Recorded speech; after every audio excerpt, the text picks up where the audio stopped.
देख लें जनाब, यहाँ पे जो गाड़ियाँ इतनी ठंड में भी चलती हैं, कोई मसला नहीं है। आपके सामने स्टार्ट किया मैंने गाड़ी, उस वक्त स्टार्ट हो गई है। पता नहीं मेरी वीडियो डिसकंटिन्यू हो गई थी, पता नहीं क्या वजह बनी।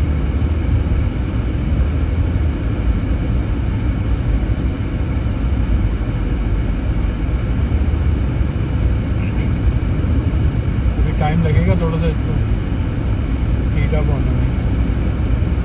असल में मसला यह है कि मैंने ड्राइव शुरू कर दी है, तो आगे से जो ठंडी हवा पड़ रही है ना, उसकी वजह से रेडिएटर फ़ौरन कोल्ड हो रहा है, तो इसको टाइम लगेगा, थोड़ा सा ज़्यादा लग जाएगा टाइम नॉर्मली इसका टेम्परेचर बहाल हो जाएगा। मेरी गाड़ी ज़रा नई हालत में है, तो इंजन सही तरह काम करता है, मुझे ज़्यादा वेट नहीं करना पड़ा इसको गर्म करने का।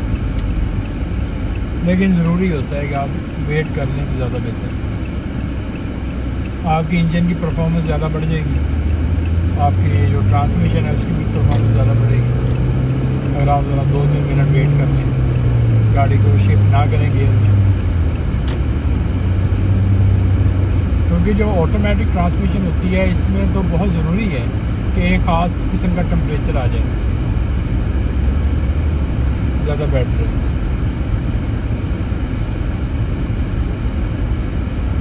मुझे ज़्यादा तो इन्फॉर्मेशन नहीं है इसकी ट्रांसमिशन के मतलब, कि ट्रांसमिशन जो है वो किस लेवल की है, क्योंकि इसमें भी ऑटोमेटिक में भी तो हज़ारों किस्म की ट्रांसमिशन है, हर कंपनी की कई किस्म की ट्रांसमिशन है, और ये ज़रूरी नहीं है कि एक ही मॉडल में उनकी एक ही किस्म की ट्रांसमिशन लगी। मुख्तलिफ़ किस्म की अपग्रेड डाउनग्रेड मॉडल्स बनाते हैं, तो उसमें मुख्तलिफ़ किस्म की ट्रांसमिशन यूज़ करते हैं।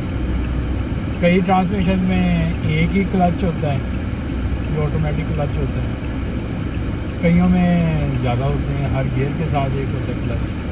मुझे नहीं पता इस गाड़ी की ट्रांसमिशन में से कैसी है, और मैंने पढ़ा भी नहीं है, और ज़रूरत भी नहीं पड़ी। बेहतर यह है कि आप उसको थोड़ा सा चलने दें गाड़ी को, स्टार्ट होने के 1-2 मिनट बाद, खास तौर पर इस तरह टेम्परेचर में, उसके बाद आप इसको चलाएँ। सुबह सुबह का टाइम है, सूरज निकल रहा है।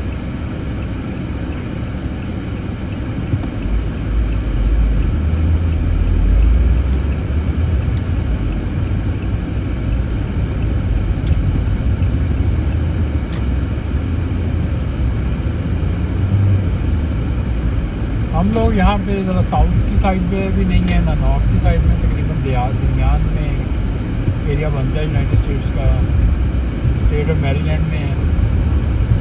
यहाँ पे इस तरीके से है कि इतनी ज़्यादा बर्फ़बारी नहीं होती, अल्लाह का शुक्र है। यहाँ पे स्नो पड़ती है और अच्छी खासी भी पड़ जाती है बाज़ बार, लेकिन इतनी ज़्यादा नहीं। तो ऊपर है न्यूयॉर्क साइड है और कनाडा की साइड है, वहाँ पे जनाब बहुत ज़्यादा होती है। कनाडा तो आपको सुना ही होगा, वहाँ पे तो बहुत ज़्यादा बर्फ़बारी हो रही है, वहाँ पे तो बल्कि पिछले 1.5-2 महीने से पड़ रही होगी बर्फ़। तो अल्लाह का शुक्र अभी तक यहाँ पे नहीं पड़ी, लेकिन कल की खबरें आ रही थी कि एक स्टॉर्म एंटर हो रहा है बर्फ़ का, लेकिन वो उधर वेस्ट कोस्ट वाली साइड पे है, हम इधर ईस्ट कोस्ट पे हैं, बहरे ओकियानूस के साथ। क्योंकि अमेरिका को 2 बड़े समंदर दुनिया के लगते हैं, एक अमेरिका को समुद्र लगता है बहरे ओकियानूस, ये दुनिया का दूसरे नंबर पे सबसे बड़ा समुंदर है, और अमेरिका को मगरब के किनारे पे वेस्ट कोस्ट पे लगता है दुनिया का सबसे बड़ा समुंदर, उसे कहते हैं बहरुल काहल, पैसिफिक ओशन।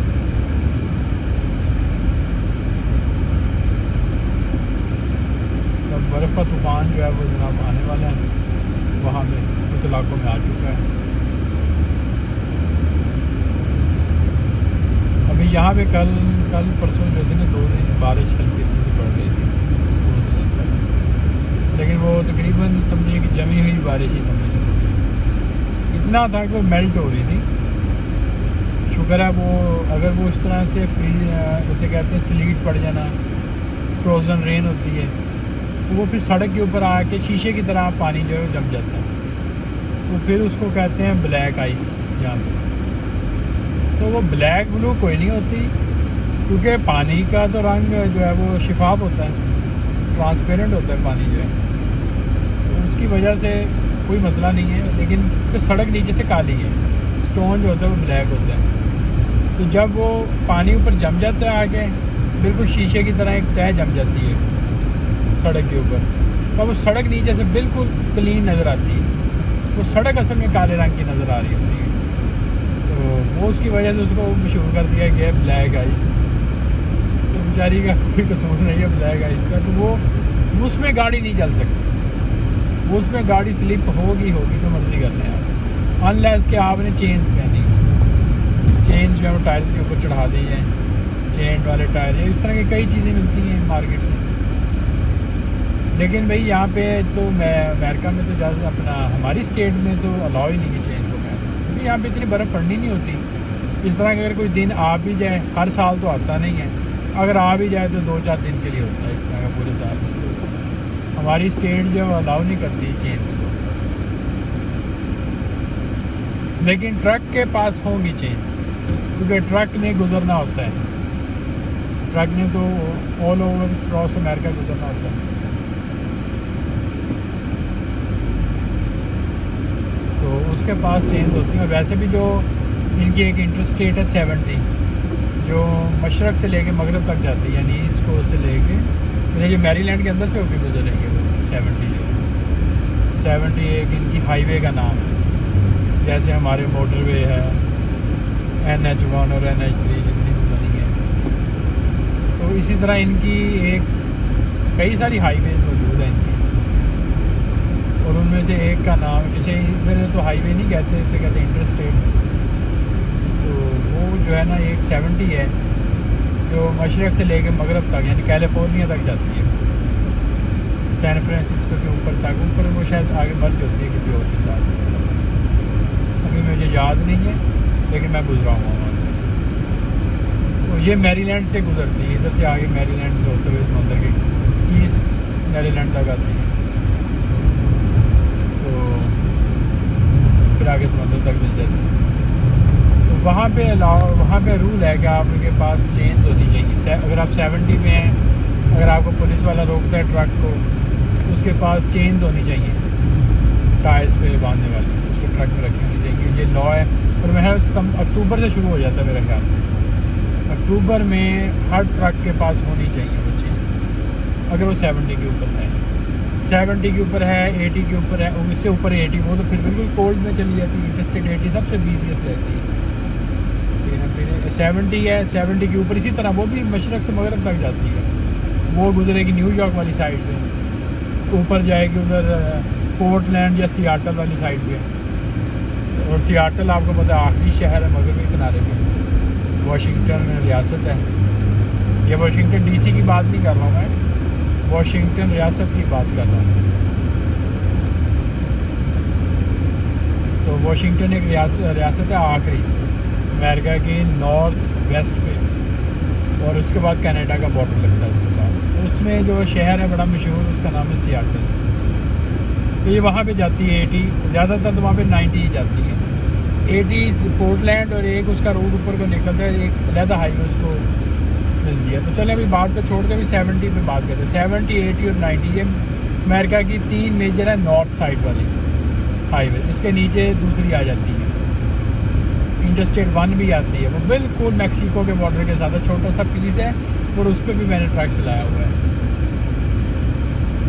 तो उसके बाद फिर तो अभी 70 की बात कर रहे थे। तो 70 में ये है कि इस पे 80 पे तो होंगी 70 पे भी ये रूल है कि ट्रक के पास होनी चाहिए, चाहे वो मैरीलैंड में से गुजर रहा है। मैरीलैंड अलाउ नहीं करता चेन्स को, लेकिन अगर ट्रक है तो ट्रक वो 70 के ऊपर से गुजर रहा है, और 70 जो है मैरीलैंड के अंदर से गुजरती है, जो हाईवे है इनका इंटरस्टेट, तो फिर उसके पास होनी चाहिए।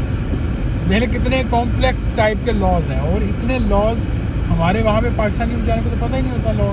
यहाँ पे तो हर बंदे को पता है कि ये लॉ इसका, ये लॉ इसका, मैंने कैसे गुजरना है। तो यहाँ पे ये थोड़ा एक्सक्यूज़ मैं जानता नहीं था तो मुझे माफ़ कर दिया जाए, ये नहीं, इससे ये आपका कसूर माफ़ नहीं होता। आपको जानना चाहिए, आप सड़क पे हैं, आपको पता होना चाहिए। मैरीलैंड अलाउ नहीं करती चेन्स को। मैं यहाँ पे अपनी गाड़ी के ऊपर पहिए के ऊपर चेन नहीं चढ़ा सकता, जो मर्ज़ी कर लें, अलाउ ही नहीं है सड़क पे लाना। लेकिन इंटरस्टेट 70 जो गुजर रही है उस पर ट्रक लेके गुजरेगा चेन्स को, और वो चढ़ा भी सकता है अगर बर्फ़ ज़्यादा पड़ गई है।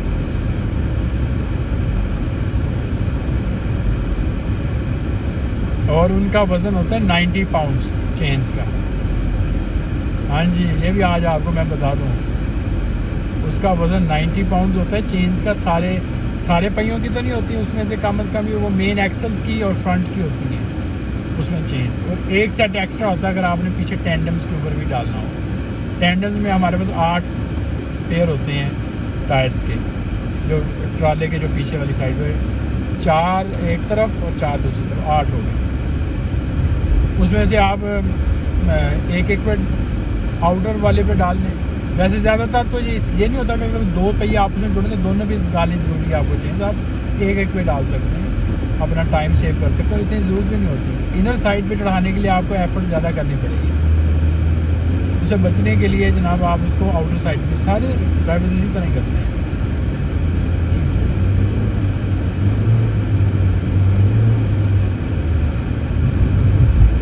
तो यहाँ पे कोई एक्सक्यूज़ नहीं है, मुझे लॉ का पता नहीं था, और पता होना चाहिए।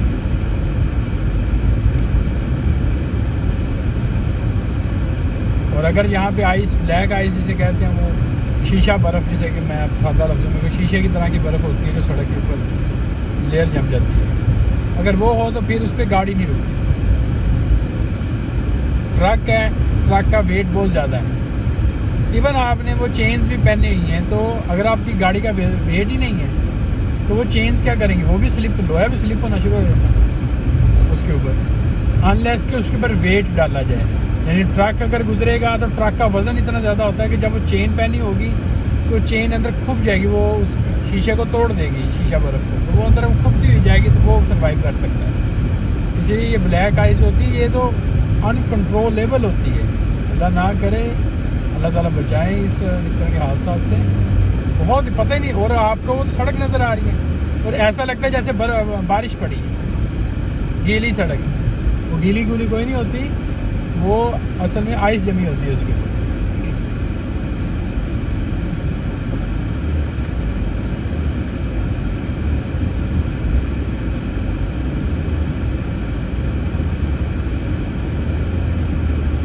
आजकल ये अमेरिका में ये गाड़ियों की बड़ी कीमत बढ़ गई है। ये ऐसे वैन टाइप की गाड़ियाँ हैं, जितनी भी वैनें हैं पुरानी भी नहीं मिलती अब तो, ये तो इतनी महंगी हो गई। तो प्रोडक्शन स्लो हुई है इस टाइम पर मैन्युफैक्चरिंग, अब शायद होगी हो ठीक, लेकिन पहले की निस्बत तो स्लो हो गई थी जब वो कोरोना आया।